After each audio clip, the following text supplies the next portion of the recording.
Morir, partir. Hablar sobre la Santa Muerte es incidir sobre un tema universal, la inevitable realidad de la finitud material. Si la naturaleza fuese honesta consigo misma, el carácter natural sería la muerte. La naturaleza de la materia que lo integra está sometida a un principio de degradación, dispersión y oxidación físico-químico más que de organización asociativa de la vida. Así como una célula se reproduce a través de la muerte de sus partes, una sociedad se reproduce a través de los desórdenes y antagonismos que la agotan. Incluso si no existiese la muerte, no habría la necesidad de la cultura para la transmisión de los conocimientos y formas que integran la sociedad. La sociedad no funciona a pesar de la muerte, sino a través y gracias a ella. La vida se revela sorprendente y explosiva frente a la naturaleza y a la muerte. En un sentido simbólico, solo existen dos mitos fundamentales de la muerte y su comprensión: el mito del doble y el mito de la muerte-renacimiento. Todas las variaciones de creencias e ideologías nacen precisamente en la conciencia de la separación entre el animal y el hombre, de esta ruptura y la necesidad de la explicación del fenómeno de la muerte. Si bien el animal es consciente de la existencia del fenómeno mortal, su conciencia termina en base a sus necesidades etológicas y físicas inherentes a su estado. Para ello existe el ahora y solamente para nosotros la conciencia del tiempo nos da una necesidad de querer entender y tal vez dominar el fenómeno de la mortalidad. En base a esto existe un rechazo natural hacia la muerte. Mitos de supervivencia, viajes, diálogos o resurrección hacia o sobre la muerte son únicamente humanos. Hasta el momento, ningún otro ser, en mayor o menor grado de su evolución, han demostrado esa necesidad explicativa de la muerte.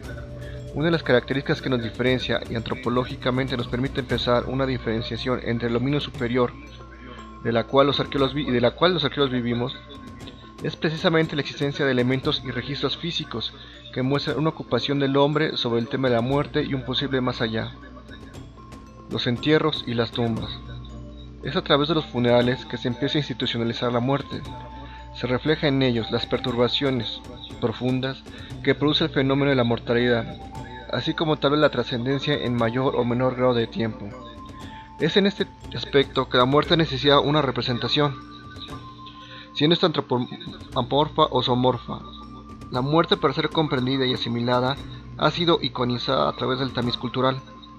Si analizamos las siguientes imágenes, encontraremos en ella poca referencia, salvo el caso gaélico, a la imagen que tenemos hoy de la muerte. En ella tenemos al tánato romano, el caronte griego, Sharon y Arita etrusco y Ancus celta. Iconográficamente nos muestra una cercanía con la idea de la muerte que tenemos hoy día. En algunos casos se eleva a los altares.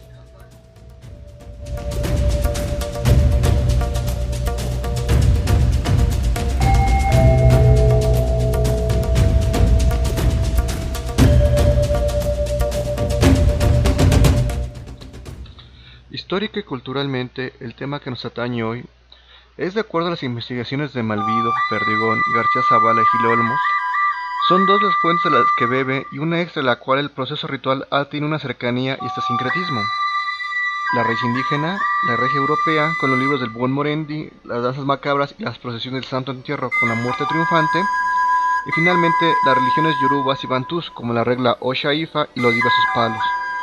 Mucha gente, por el tamiz cultural en el que nos hemos desarrollado, tiende a pensar que la devolución a la Santa Muerte es a un raíz netamente indígena. Es por la educación en la cual nos hemos desarrollado y el trastorno iconográfico que desprende Apuch o Metlantecutli que se llega a pensar que la veneración a la Santa Muerte es descendencia directa hacia nuestra raíz indígena. En este punto no es una falta de reconocimiento de la importancia del mundo indígena y su perspectiva hacia y de la muerte, sino en el que, en base al análisis histórico y antropológico, el reconocer nuestra cercanía más hacia el aspecto europeo, hacia la mortalidad antropomorfizada indígena. Breve y retomando el profe Matos, recapitularemos qué nos dice el mundo indígena de la muerte. Nos encontramos con un pensamiento dualista y a la vez pesimista, donde dependiendo del tipo de muerte es el destino que nos aguarda. La muerte y la vida están unidas y son dos partes de uno mismo. Para los muertos por enfermedad del agua, señalados por la divinidad acuática, o que les cae un rayo, se les depeta la loca. A los guerreros o mujeres que mueren en el parto, el caminar y combatir junto al sol. Para los que murieron de enfermedades, sea cual sea su condición socioeconómica, su destino el Mictlán. Oh hijo, ya habéis pasado y padecido los trabajos de esta vida, ya ha sido servido nuestro Señor, que os llevará porque tenemos vida permanente en este mundo y brevemente, como quien calienta el sol en nuestra vida. Hízonos merced nuestro Señor, que nos conociésemos y conversáramos los unos y los otros en esta vida y ahora. Al presente ya os llevo el Dios, que se llama Mictlantecutli, y por nombre Ajulnahuatl o Sontemoc, o la diosa que se dice Mictlantecíhuatl, ya os puso su asiento, porque todos nosotros iremos allá, y aquel lugar es para todos, y es muy ancho, y no habrá más memoria de vos. Pero el gran problema del cual nos basamos para tener una perspectiva pesimista es que tiene un ciclo final. En su explicación ontológica de la creación, han explicado que han existido otros tiempos, otros soles, que han tenido un fin, así como su subsecuente destrucción de las civilizaciones que lo habitaron, así como su actual sol, el quinto, también lo tendría con la subsecuente destrucción. Tras el arribo de los conquistadores y el posterior contacto, se empieza a dar cambios en la perspectiva explicativa de la realidad. Uno de ellos muy importante es la religión. Con la llegada de la religión monoteísta se empieza a cambiar, o más bien a adaptar, un politeísmo a un cristianismo pagano. Las perspectivas ontológicas cambian y se adaptan, y en ella está la perspectiva que el mexicano actual tiene hacia la muerte. Sin embargo, ningún cambio es abrupto, y ejemplo de ello lo encontramos en los archivos inquisitoriales, donde encontramos provisiones y muestras de una devoción hacia la perspectiva indígena hacia la muerte. Casos concretos lo tenemos en 1754 con el caso del doctor don Joaquín Barrientos Lomelí Cervantes, canónigo de la Santa Iglesia Metropolitana, examinador sinodal del arzobispado, juez provisor vicario general del inquisidor de Indias y Chinos. Expresa destruir tablas con pinturas extraordinarias de la muerte de que abusan los curanderos. En 1793 denuncia en el pueblo de Amoles, Querétaro, Fray Antonio de Ponce Vicario Morales. Recibió en el altar y en Santa Misa a un ídolo cuyo nombre es el justo juez, cuya figura es de esqueleto del cuerpo entero, sobre superficie colorada, coronado, portando arco y flechas en mando. El día siguiente volvieron los indios con la misma efigie y los religiosos se abstuvieron de dar misa. El texto aclara que tenía su propia capilla.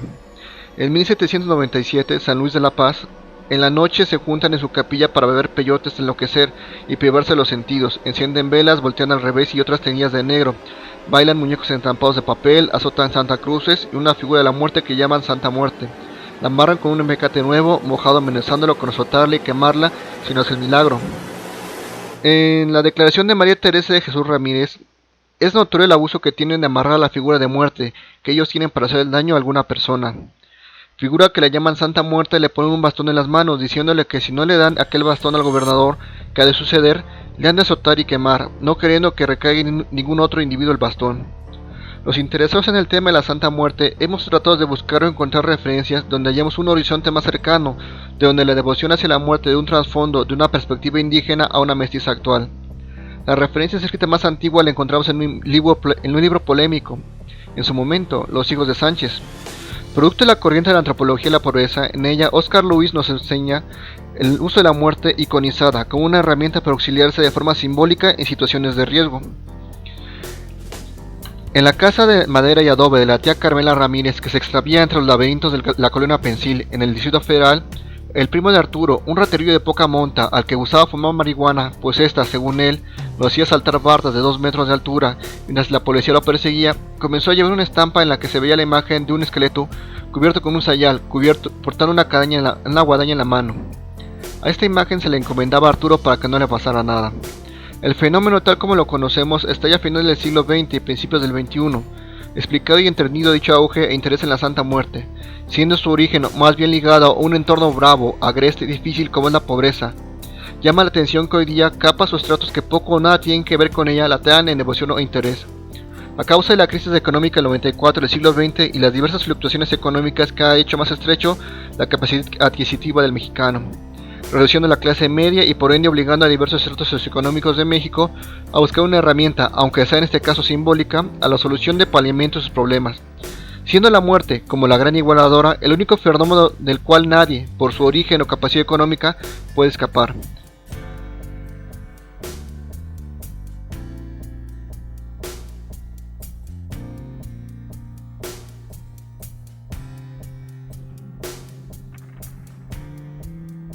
En este aspecto se encontraron y desarrollaron 8 ramas de este fenómeno veterocatólico, de clara influencia medieval y moderna, siendo uno solo con referencia al mundo indígena. así como poco a poco alejándose ver un sincretismo del cual el mundo yoruba con el aspecto ritual. Estas son la señora Enriqueta Queta Romero en Alfarería 12 Tepito, la señora María Elisa Pulido Sánchez en la Colonia Doctores, Martín George Quijano, juglar de la Santa Muerte, el comandante Pantera, muerto el 1 de noviembre de 2011, David Romo Guillén, preso por secuestro, Tepatepec Hidalgo, La Novia Zacatecas y Yanguitlán Oaxaca. El caso de relación con el mundo indígena es el caso de San Pascual Bailón, el único con reminiscencia indígena preponderante sobre la europea. El punto sobre el cual versa la presente ponencia es presentar la hipótesis de que la devoción veterocatólica hacia la Santa Muerte tiene más un cariz y raíz europeo medieval que directamente el mundo indígena. Cabe señalar que no niego la raíz indígena, sino que en base a la investigación encontramos una mayor fuerza del cariz europeo que indígena, pero a partir de la comprensión del fenómeno y la hipótesis debemos comprender el origen y corriente importante que la perspectiva emocional y mental que el occidental tiene sobre la muerte, el cristianismo y más concretamente la rama católica. En ella el cristianismo rechaza fundamentalmente la muerte, puesto que para el cristianismo es un error, un producto del mal y la equivocación del hombre hacia Dios. Dios no quiere la muerte, fue originada a causa del pecado y la desobediencia del hombre. La muerte desde la perspectiva judio-cristiana es hija del pecado y del demonio, tal como lo muestra el grabado de Gustave Doré. Continuando con la explicación mitológica del pecado y del hombre, el hombre desde el cristianismo sufre una redención temporal y a futuro plena del pecado original y que causa su muerte. Esto lo encontramos en Génesis, de capítulo 3, de versículo 1 al 19.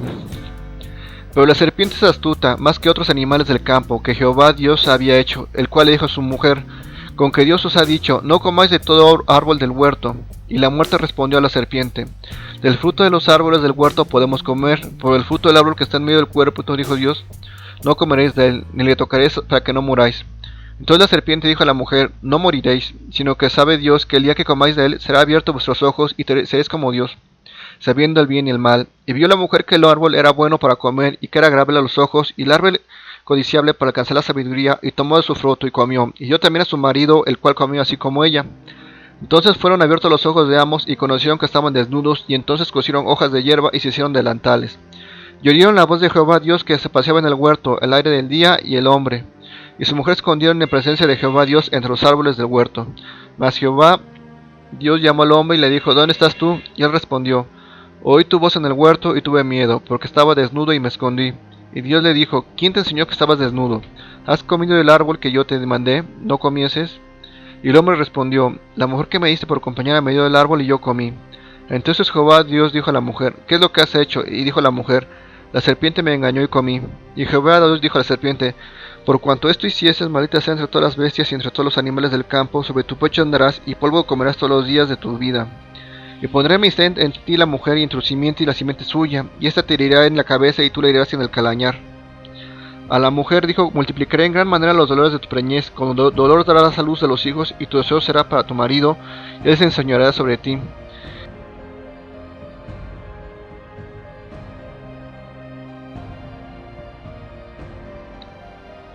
Y el hombre dijo, por cuanto obedeciste a la mujer de tu mujer, y comiste del árbol para que te mande diciendo, no comeréis de él, maldita será la tierra por tu causa, con dolor comerás de ella todos los días de tu vida, espinos y cardos te producirán, y comerás plantas del campo, con el sudor de tu rostro comerás el pan hasta que vuelvas a la tierra, porque de ella fuiste tomado, porque polvo eres y polvo volverás. Ese es el sacrificio que Cristo hace en su sometimiento, tortura, pasión, librando simbólica y en teoría, a futuro con la parusia, permanente el pecado y la muerte. Es en este aspecto que para el siglo XV en España aparecen las procesiones de Semana Santa. Este tiene un carácter didáctico y religioso, en el cual se busca la representación de la pasión de Cristo en la Semana Pascua. La conveniencia y el uso de la imagen es para el pueblo, en su momento, mayormente el analfabeto, pudiera acceder al mensaje evangélico de una forma teatral y directa. Antiguamente eran usados diagramas llamados pasos o tronos, en los cuales mediante el uso de cargadores agrupados en cofradías o hermandades religiosas, cargan y transportan la escena a lo largo de la procesión, buscando una forma didáctica de fenómeno religioso. En México se sabe que fueron usadas dichas representaciones, pero en algún momento histórico, Gil Olmos hipotetiza que fue a causa de la ley de reforma, dejó representarse a cambio de los tronos en una representación con personajes vivos, de la cual pervive hoy día en diversas partes de México, siendo la más conocida el caso de Iztapalapa.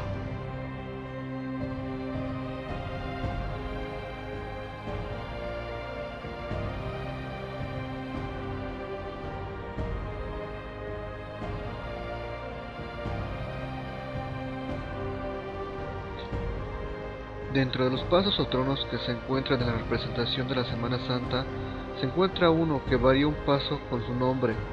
Es la procesión del Santo Entierro o Hermandad del Santo Entierro, conocido también de forma cariñosa como la Canina.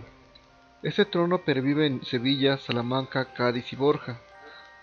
Se representa a la muerte como una forma de un esqueleto completo, con una corona y portando una guadaña en una mano y el mundo en la otra, incluso sentada en un mundo, dando a entender que la muerte reina sobre todos, pero a su vez se encuentra presente una cruz que envía el mensaje que a su vez la muerte reina, pero a su tiempo será derrotada ante ella, la cruz.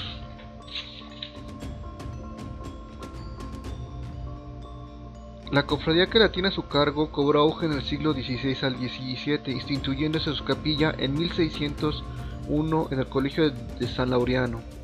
En un principio, tanto el trono como sus materiales eran desechables, y fue hasta 1693 que se realizó con nuevos materiales con intención de que fuera duradera. Durante el siglo XIX sufre problemas en su conservación y resguardo, generado por las guerras de invasión napoleónicas en España, resolviéndose esto en 1950 y finalmente años después la imagen fue restaurada por José Becker, padre de Gustavo Adolfo Becker, el poeta.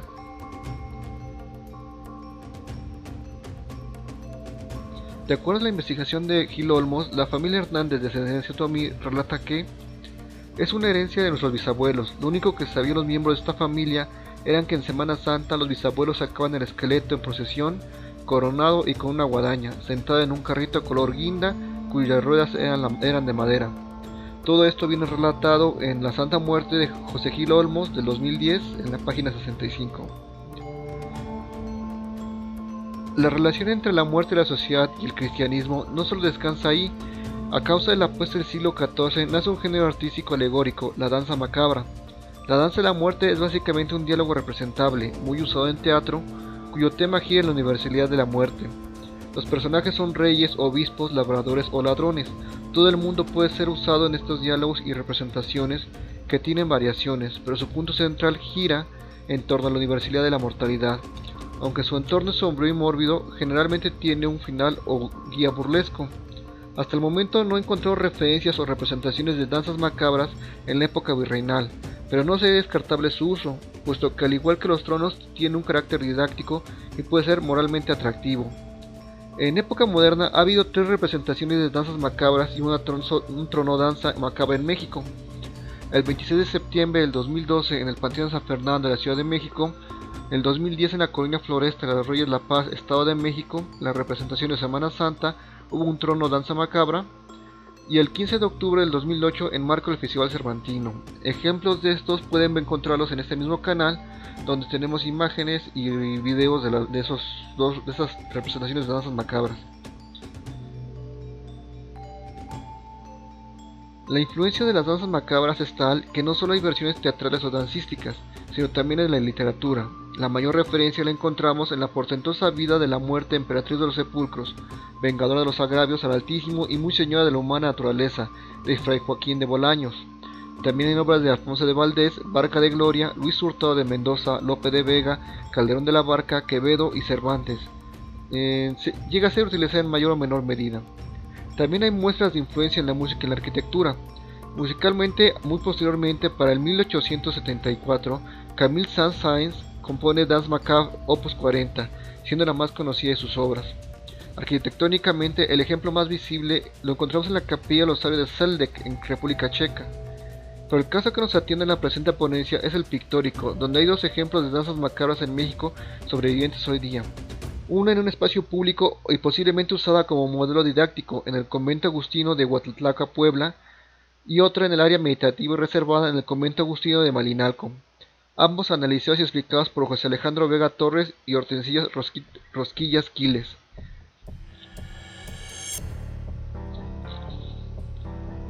De este género todavía se generan más subgéneros relacionados a la muerte y su relación con la fragilidad y el efímero de la vida humana.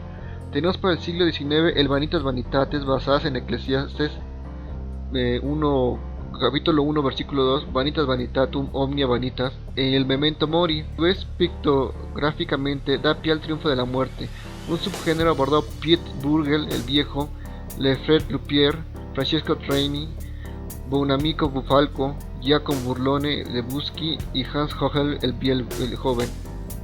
Pero lo más importante, hay un ejemplo de triunfos de la muerte en México, más concretamente en la Casa del León en Puebla, analizado a profundidad por el profesor Alfonso Arellano. Finalmente, cabría señalar brevemente el caso de Lars Moriendi o los libros del buen Morienti. En este tema solo seré sucinto, puesto que tanto Katia Perdigón como la doctora Malvino han abordado y explicado la profundidad del tema. Básicamente son libros donde se muestra una serie de aspectos espirituales, rituales y psicológicos que preparan al enfermo a morir. Como señalamos anteriormente, la religión católica tiene la necesidad de explicar el fenómeno de la muerte, puesto que mitológicamente presenta el caso de una redención y vencimiento de la muerte por medio de su figura fundadora, Cristo. Sin embargo, ante la inminente presencia del fenómeno antes citado y que se seguía presentando, la mortalidad, necesitaba una explicación racional ante este fenómeno. De ahí nace el concepto de Santa Muerte, puesto que el concepto para el catolicismo de una Santa Muerte es una muerte buena, de acuerdo a los parámetros morales y culturalmente cristianos. Comienza a ser escrita a mediados del 1415 a 1450, se tienen dos versiones, una larga y otra corta, utilizando una didáctica icónica para facilitar su explicación y memorizando fácilmente, a forma más fácil de hacer una comparativa cultural, podría ser el libro Timentario de los Muertos.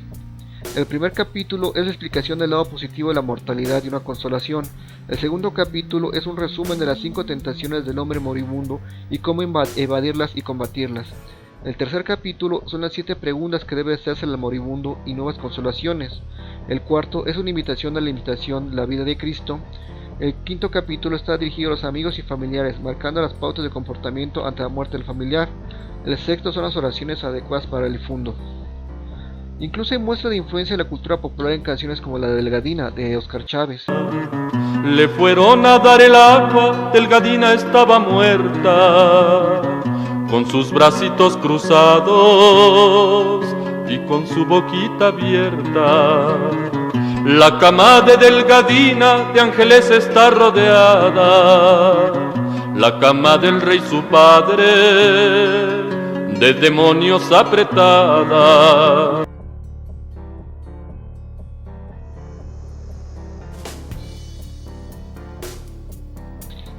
Ante todo esto podremos ver que la Santa Muerte bebe más de nuestra influencia de Europa medieval que de nuestras raíces prehispánicas. Durante mucho tiempo se buscó y se pensó que cuestiones como Mictlantecutli, Mitlantecíhuatl, Apucho y demás serían la raíz origen de estas creencias. Sin embargo, analizando los comportamientos, la forma en cómo se relaciona, icónicamente tiene una relación más con nuestra cristiandad medieval que con nuestra raíz indígena. Y sin embargo pasa un fenómeno muy curioso en esta religiosidad popular, en este heterocatolicismo como le definió la doctora Katia Perdigón y la doctora Malvido. Básicamente es que aunque es una rama del catolicismo que aborda el tema de la mortalidad de forma y raíz católica, no olvidemos por nada que su principal oración son de raíz cristiana. De hecho hasta tienen un novenario y un responsorios relacionados a la Santa Muerte. Todo esto escrito por doña Enriqueta y el supuesto obispo de la Santa Muerte, Guillén. El caso curioso es que desde los años 90, también con la explosión de lo que sería la santería, bueno, mal conocida como santería, cuyo verdadero nombre es regla Ifa, Osha y del palo, de sus diversas variantes, hoy día empieza a haber una cercanía, incluso una mezcla, una síntesis de estas formas rituales. No sabemos hasta qué punto podrán mezclarse en un futuro, puesto que hay dos vertientes. Hay gente que acepta y que está mezclando esas formas rituales de lo que serían las afrodescendencias con la Santa Muerte, y otros que rechazan totalmente esto. Incluso hay cartas que quejan de todo esto.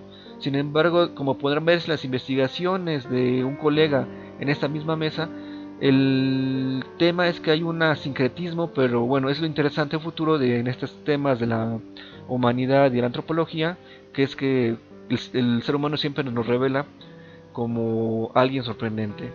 Muchas gracias y buenas noches. Se va la muerte cantando por entre las nopaleras.